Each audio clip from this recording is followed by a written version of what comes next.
नमस्कार मित्रांनो, मी सध्या बोलत आहे नांदिवली ग्राउंडमधून. हे कल्याण ईस्टमध्ये येते आणि इथे सकाळी एक मोठी घटना घडली. ती म्हणजे एक रेबीज डॉग इथं फिरत आहे. तर मी ते फोटो तुम्हाला दाखवणार आहे, आता तो व्हिडिओ पण दाखवणार आहे. तर व्हिडिओ तुम्ही बघा आणि ते डॉग जर तुमच्या जवळ आलं तर सावध राहा.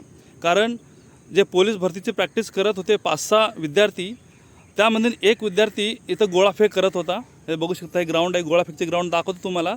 गोळा फेकताना एक पाय मागं असतं, एक पाय पुढं असतं. गुडघ्याच्या मागचा जो बाजू आहे त्याला येऊन तो रेबीज डॉग पकडला आणि रक्त पण आलं मित्रांनो. लगेच चावून पळ काढला. तर 5-6 विद्यार्थी मग करणार काय, कारण लगेच तो गोळा फेकणारा ओरडल्यावर तेव्हा कळलं की त्याला डॉग चावले.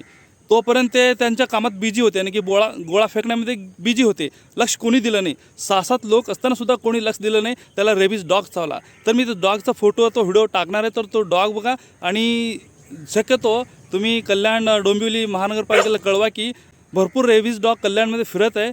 तर प्रशासनाने अथवा महापालिकेने लवकरात लवकर अशा रेबीज डॉगचे ट्रीटमेंट करावं आणि लोकांना या डॉगपासून वाचावं अशी मी विनंती करतो. तर मित्रांनो, या ग्राउंडमधून शाळेचे विद्यार्थी ये जा करतात. तर तुम्ही बघू शकता, मुली असतात, मुलं असतात, छोटे पोरं असतात. त्यांच्यासोबत जास्तीत जास्त कोणी लोक नसतं तरी पण ते ये जा करतात. तुम्ही बघू शकता, माझ्या मागे येत आहेत. त्या रेबीज डॉगपासून लोकांना वाचवण्यासाठी त्या डॉगची व्हिडिओ अथवा त्या डॉगची फोटो जायचं शेअर करा आणि लवकरात लवकर त्या डॉगला ट्रीटमेंट झालं पाहिजे अथवा त्या डॉगची काहीतरी इलाज केलीच पाहिजे. नाहीतर असे दररोज घटना घडतील. तर मित्रांनो, व्हिडिओ जास्त शेअर करा जेणेकरून कल्याणमध्ये लोकांनाही कळलं पाहिजे. धन्यवाद.